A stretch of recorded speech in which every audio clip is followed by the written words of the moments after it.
beautiful. Yeah, breathtaking.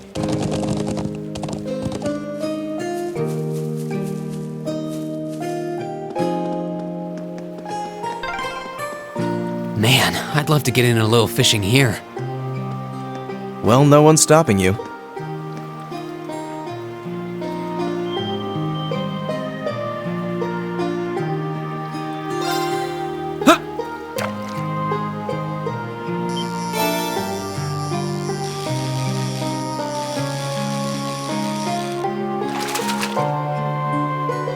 Now that's a catch!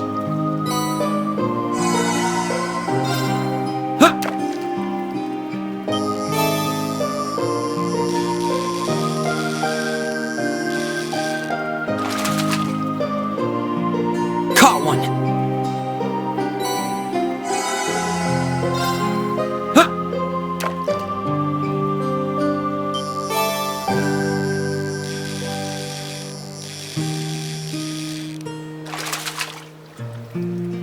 Now that's a catch!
Academy students.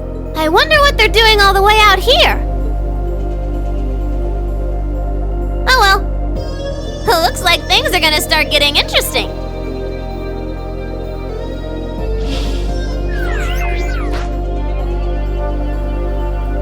Okay, let's get this mission started! Sheesh. Gramps and the others can be so unreasonable sometimes.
I'm such an idiot. What am I even doing?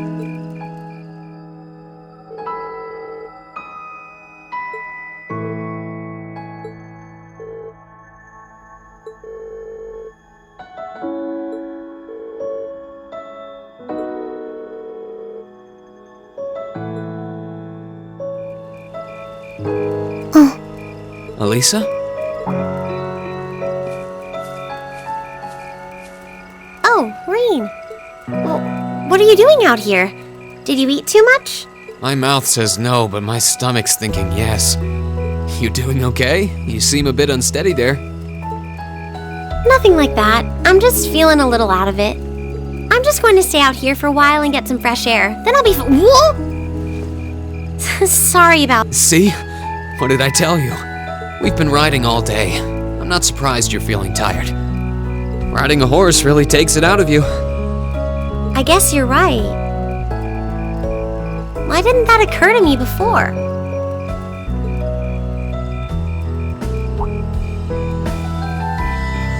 Hey, Elisa, look up at the sky.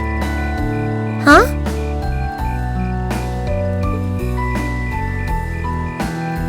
Oh, wow!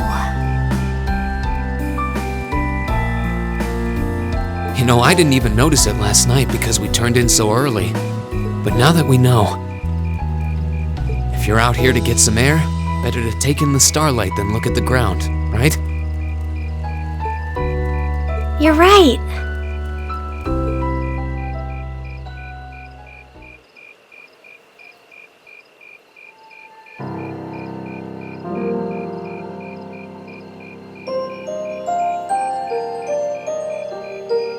My father was a technician. 8 years ago, he passed away. My family was never really the same after that. Mother was director of the company back then. She focused all of her energy on making the Rhineford Group even bigger. She used to treasure our family, but after that, it's like she could barely spare a thought for us.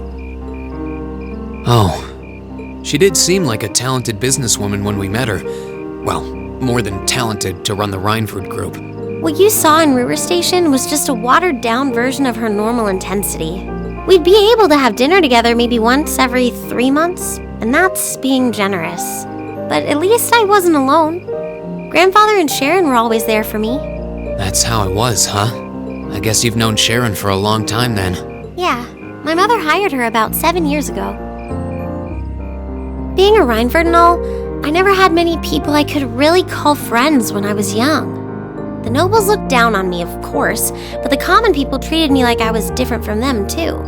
At least with my grandfather and Sharon around, I never felt totally alone. Grandfather introduced me to all kinds of different hobbies, like horseback riding and playing the violin. Sharon taught me self-defense and archery, and all the high society etiquette expected of a lady. Meanwhile, my mother kept expanding the company completely against the wishes of my grandfather, the chairman. I see. Though, hasn't Rhineford always been a big industrial company? Kind of, yeah.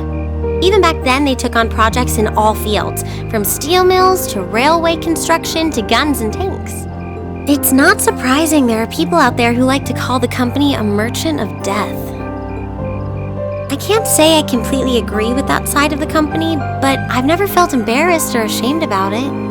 But a few years ago, the Rhineford Group finally went too far. What do you mean?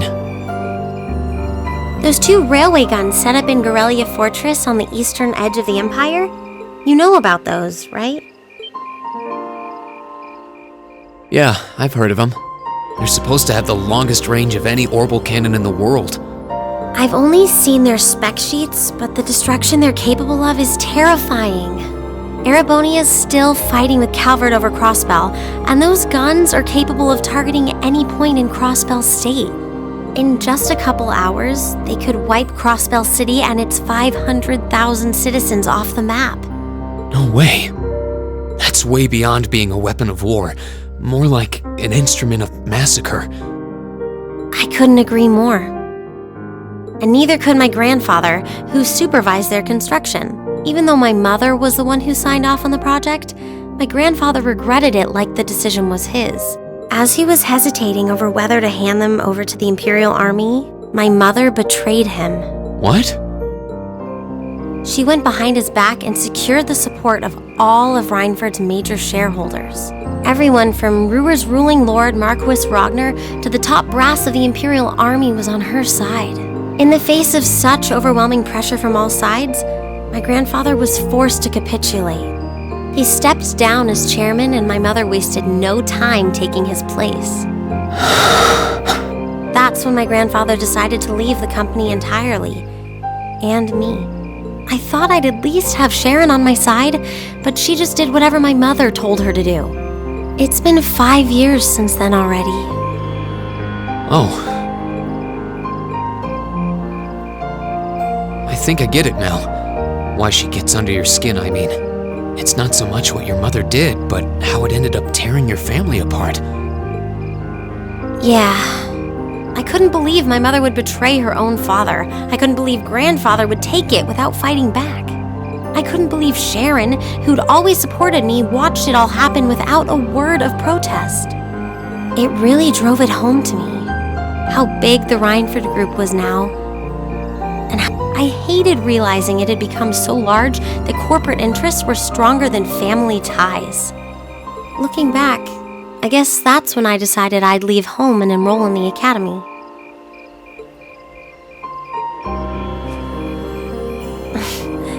Even when I ran, I couldn't go far enough to escape my mother's shadow. Then I come here and find my grandfather happily enjoying a whole new life without a care in the world. When I stepped outside, I was feeling so lost, so frustrated, wondering what I'd been doing all this time. But it's kind of strange, you know? I look up at the stars and it feels like I can escape the gravity of everything. I think I'm finally starting to understand why my grandfather chose to leave it all behind and move out here in the first place.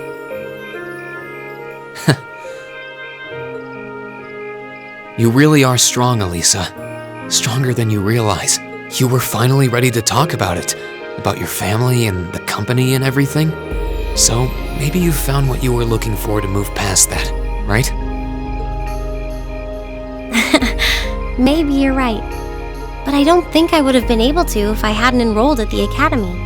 Meeting everyone in Class 7, the lacrosse club, you... I'm a better person for it. Your support has already made a difference. So, thanks. Thanks for worrying about me. And thanks for reminding me to look up, not down. Anytime. Though, truth be told, I came to check on you because Emma asked me to. Sorry to ruin the moment. I thought that might be the case. Oh well, there's always next time.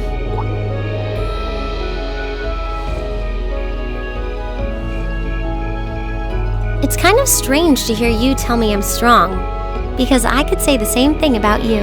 You always seem to get thrust into the role of leader, someone we can count on to keep us on track.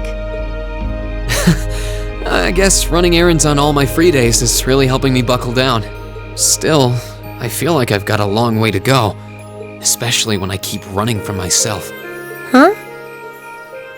Remember back in Celtic? I said that I came to the academy to find myself. But sometimes, I wonder if maybe I just wanted to get away. From my family, from myself. Oh.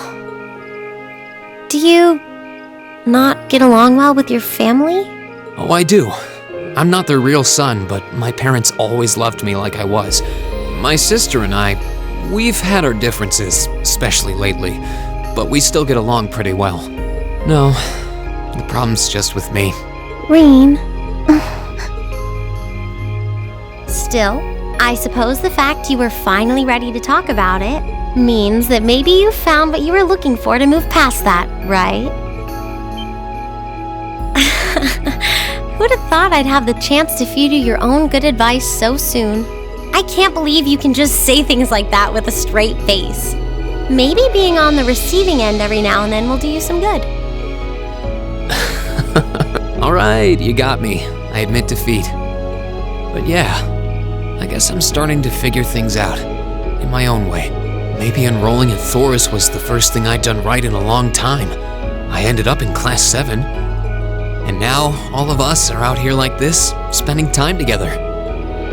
Yeah, I like that. I hope the things we learned during our field studies can help us all make a difference in the world. So... Wait, all of us?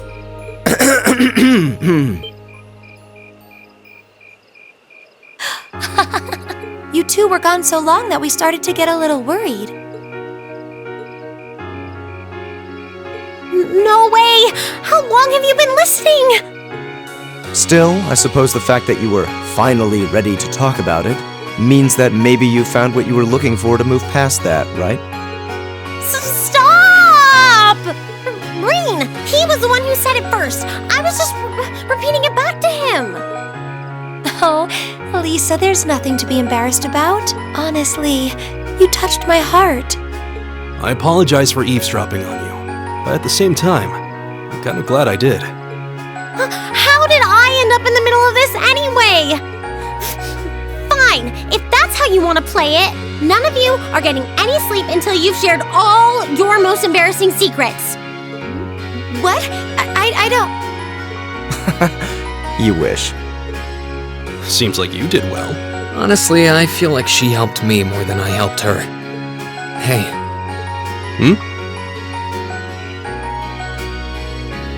This is a really beautiful place. Yeah, ain't it?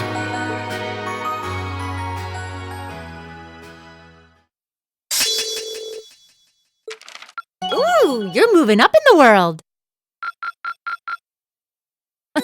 I've got a little reward here for you. Drinks are on me someday.